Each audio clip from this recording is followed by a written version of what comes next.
एक म्हातारी होती. तिला एक मोठी मुलगी होती. तिचे नाव भारू. रोज सकाळी म्हातारी उठायची आणि म्हणायची, उठ ग भारू, प्रहर झाला, दिवस गेला मांडवा, सूर्य वर आला आहे, उठ, असे म्हातारीने सांगितले. तरी भारू तोंडावरून पांघरून न काढता झोपून राहायची आणि म्हणायची, दिवस गेला मांडवा तर जाऊ दे, आगळ वाचून फणी वाचून मी वेणी घालीन आणि दमडीत राज्य करीन. रोज असे चालायचे. एक दिवस राजपुत्र पहाटे ते बाजूने चालला होता. म्हातारी म्हणत होती, उठ ग भारू, प्रहर झाला, दिवस मांडवा गेला. भारू म्हणत होती, दिवस मांडवा गेला तर जाऊ दे, आगळा वाचून फणी वाचून मी वेणी घालीन आणि दमडीमध्ये राज्य करीन. दमडीत राज्य करीन हे शब्द ऐकून राजपुत्र चमकला. एवढ्याशा दमडीत ही राज्य कसे करणार तेच त्याला कळेना. या मुलीशी लग्न करून दमडीत ती संसार कसा करते ते पाहावे असा विचार त्याच्या मनात आला.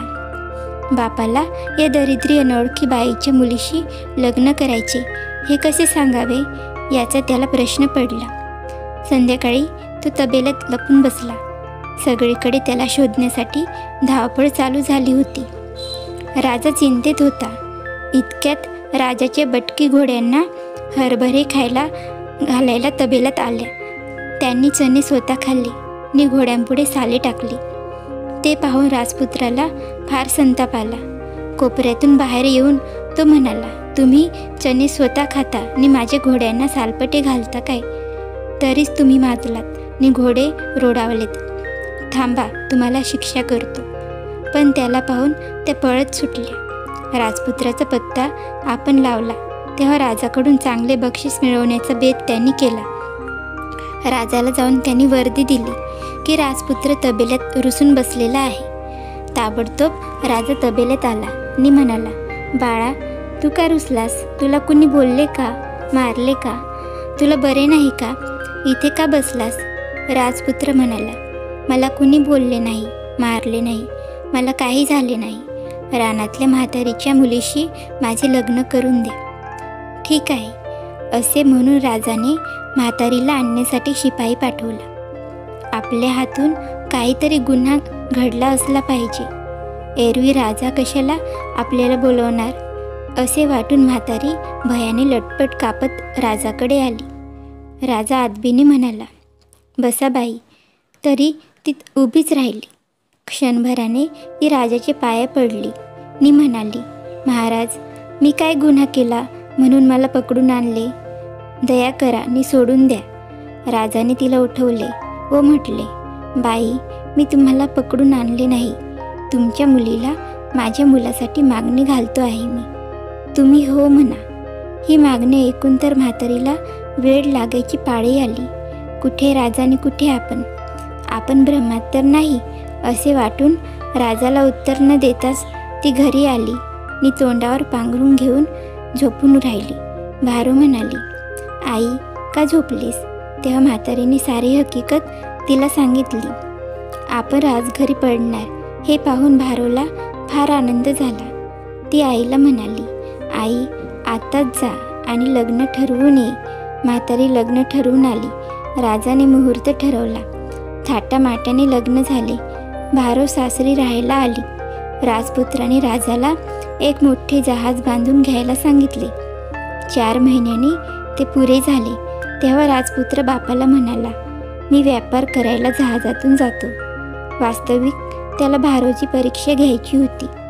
जाताना त्यांनी भारूला बरोबर घेतले. जहाजात तांडेल वगैरे लोक होतेच.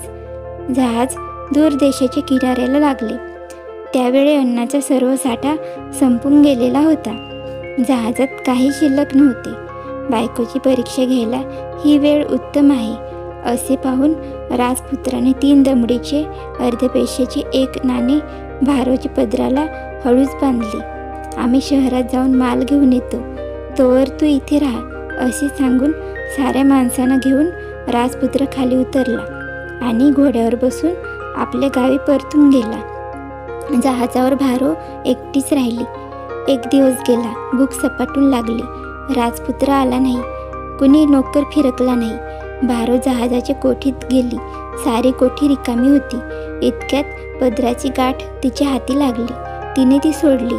3 दमडीची नाणी पाहून तिला फार आनंद झाला. जहाजावरून उतरून ती किनाऱ्यावर आली. तिथे एक म्हातारा कोळी होता.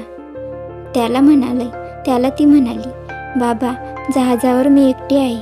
मला एक 3 दमडीची चणे कुरमुरे आणून द्या. कोळ्याला दया आली. त्याने चणे कुरमुरे तिला आणून दिले. ते ती खाणार इतक्यात तिच्या हातून ती पुरचुंडी पाण्यात पडली. सपाटून भूक लागलेली. मी थोडेसे चणे कुरमुरे होते, ते पण गेले. असे पाहून ती रडवेली झाली व तशीच बसून राहिली. पाण्यातले चणे कुरमुरे एका मगरमाशाने खाल्ले. संध्याकाळी तो मगरमासा किनाऱ्यावर आला. तिथे कुणीच नव्हते. भारो जहाजावरून पाहत होती. त्या माशाने शेकडो सोन्याच्या मोहरा किनाऱ्यावर ओकून टाकल्या. ते पाहून भारोला फार आनंद झाला.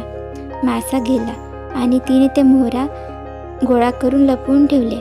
सकाळी कोळी आला तेव्हा तिने त्याला उत्तम पदार्थ खायला आणायला सांगितले व एक मोहर दिली. पुढे तो कोळी परिचयाचा झाल्यावर त्याच्या मार्फत तिने जमीन खरेदी केली आणि मोठा वाडा बांधायला घेतला. त्या वाड्यात ती राहायला आली.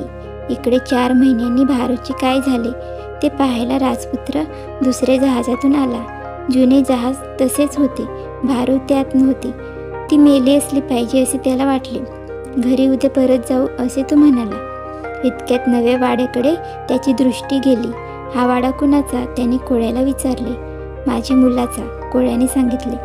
कारण वाड्यात गेल्यापासून भारो पुरुषवेश करूनच राहत होती.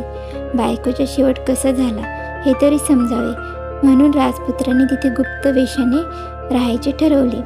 कोळ्याला त्याने मसलतीत घेतले. तो वाड्याच्या मालकाकडे काम मागायला आला. वाड्याचे सारे बांधकाम अजून पूर्ण झाले नव्हते. भारोने त्याला ठेवून घेतले. दुपारी आपल्या पानाजवळ त्याचे पान मांडले. काही दिवसांनी तिने त्याला आपल्या निजाईच्या खोलीत नेले आणि आपला पुरुषवेश काढून नेहमीचा पोशाख केला. भारोला पाहून राजपुत्राला आश्चर्य वाटले व आनंद पण झाला. दमडीत राज्य करायच्या परीक्षेत भारो यशस्वी झाली होती. मगर माशीमुळे आपल्याला मोहरा कशा मिळाल्या ते तिने नवऱ्याला सांगितले. त्या मोहरा आणि भारो यांना घेऊन राजपुत्र घरी परतला. तुम्हाला ही कथा कशी वाटली ते कमेंट करून सांगा आणि अशाच नवीन नवीन गोष्टी ऐकण्यासाठी चॅनलला सबस्क्राईब करा. धन्यवाद.